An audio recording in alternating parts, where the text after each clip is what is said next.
Greetings. I'm Deborah Miller-Alloway, and this is my Fundamentals of Transformational Leadership final presentation, parts 1 and 2. Now, just to reiterate the assignment, the purpose of this presentation or assignment is to gain knowledge regarding the top 5 principles of current leaders and organizations in the modern era regarding intellectual capital and the current approaches and best practices used for enhancing organization and people performance. Moreover, per Dr. Jones, this may be accomplished via a short informational interview with a current working or retired mid to senior level leader or a professional in any organization of my choice. And one of his suggestions, his tip, was to perhaps we can consider a NES alumni. Therefore, I reached out to Dr. Douglas R.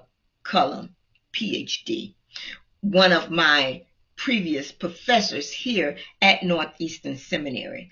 Thus, the following is a 12-minute interview with Dr. Cullum regarding his top 5 key factors that he feels contributes to organization, success, and high performance. And note, I've also included in a link part 2, my exploration and gaining information regarding organization success and high performance factors of current leaderships and organizations within a PDF form. Enjoy. Hello, Dr. Cullum. Hey, Deborah. Oh, okay. I think I'm here now. I'm trying to get onto my computer, but it's okay.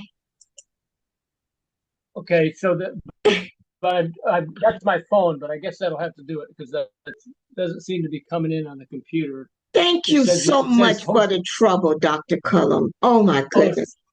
My privilege. I feel like I done put you through so much.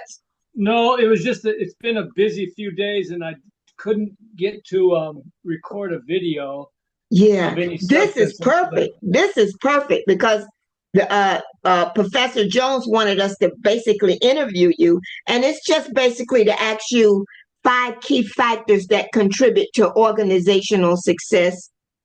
Mm-hmm. And I guess those factors can include what kind of leadership do you contribute to it, or what kind of strong culture, or what kind of servant, and or a clear goal or strategy. And that'll be it. Just name 5. Well, I can think about some things with you. So in terms of frame the large question again, what factors contribute to organizational? Yeah, now the question was the purpose of the interview is to discover your top 5 success factors for organizational performance. Okay. 5 key factors that contribute to organizational success and high performance. Yeah. So I will talk about my perspective on those, which is probably not the same perspective as some of the leadership literature. Uh-huh. And it's only because I'm not trained as a person trained in leadership. Yes. I'm trained in scripture and theology and pastoral ministry. And so when I think about organizational success, I don't really think in terms of metrics as a secular organization might, but I think in faithfulness. So what it means to be successful is to be faithful to the organization's mission.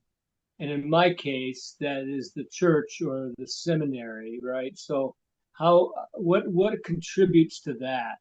And I think what contributes to that for me is first of all a deep commitment to practicing integrity in every action and in every decision-making process.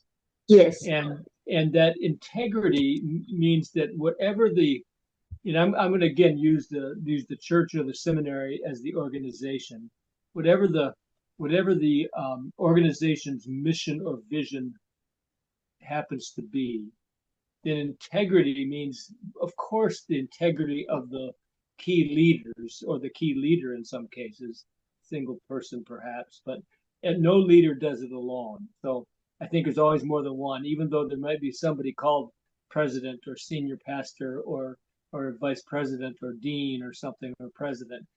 So that would be number 2. No leader does it alone. Well, I just know, I was just trying to explain. Yeah. I'm not gonna give these I'll try to give them in an order. So, but number 1, I think, is integrity. Yes. Number 2 would be relationship, which is about nobody does it alone, in a sense that the high value of relationship is critically important. I don't believe that God gives a single person the direction for a whole organization. I believe that God speaks to a community of people, men and women and children and young people and old people, and that is the goal of the leader is primarily to be a facilitator of a communal conversation about discerning God's will in a Christian organization for the organization. So I've got integrity of the person and of the organization itself. Number 2 is relationship, and that emphasizes community. I think, and those top 2 are perhaps the most significant. And then thirdly, is really a posture or an attitude, and that is servanthood. A posture or attitude, yes. The posture, attitude of servanthood. Of servanthood. Yes. Yes. Yes. Because this is excellent. You're excellent. Well, I'm just speaking from my heart. I don't think God calls anybody specifically to be leaders necessarily. I think God calls everybody to be servants of others. And that's biblical. Yes. Yeah. And so are there leaders in the church? Of course there are leaders. But what happens is that integrity, or another word for integrity would be faithfulness. That number 1, faithfulness. And leaders tend to be those persons whom the community perceives as to be faithful servants. And because they've been faithful, they put the hand to the plow and seek to be faithful in that task they're called to do. Then the community tends to ask them to lead things. You see, it's a servant kind of role. It is not, nobody should, from a Christian perspective, set out to be a leader. They should set out to be a servant. So I think this notion of servanthood is about caring and loving for others. Consider others better than yourself. You're serving other people and you're serving the organization. Well, that's beautiful. And so those top 3 of that's good enough. That's excellent. You said quite a bit. Well, thank you. I'm trying to just, I've gotten older, and I'm just trying to undo the mistakes of the past. Yeah. So integrity, relationship, and posture. A posture of servanthood. Yeah, posture or attitude of servanthood. Yes. Yeah, I think those are the top 3, and then beyond that is this relates to number 2, relationship, but it sharpens the point, and that is you have to love people. you have to have a passion for people,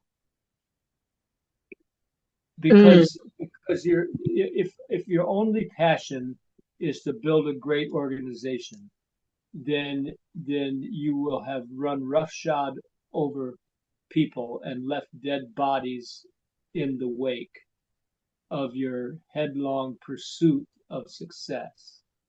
Mm. But if you're caring for people, so loving and caring for people. Yes. Well, that's number 4. And it Yeah, comes up under relationship. Yes. it's a way of expanding relationship. And Yes. then fifthly, I think one needs to have, and this is going to sound odd given what I've already said, but one has to have a certain level of competence. Mm. You have to be able to be competent in the mission of the organization. You have to be a spokesperson. You have to competent in maybe a better word is competent stewardship. Mm. And when I talk about stewardship, none of us equals the organization. We are stewarding something that has been given to us, even if we happen to be the founder. It's not our thing. It's something bigger than we are. And so we are stewarding a mission. We're stewarding an idea. We're stewarding a goal in the world. And so those are the things that I think contribute to, from a leadership perspective, the ultimate success of an organization. And I love them, and I totally agree. Without those, there would be no success, Well, I even don't think there would be. outside of the spiritual realm. Yeah, I think that's true, although people get away with it for a long time until, right, until the dead bodies begin to show up, Oh my goodness. until the pain begins to come out. Yes. There's, Thank you so much for your time. well, you're very welcome. And if you have any questions as you seek to write it up, let me know. I'll be happy to help.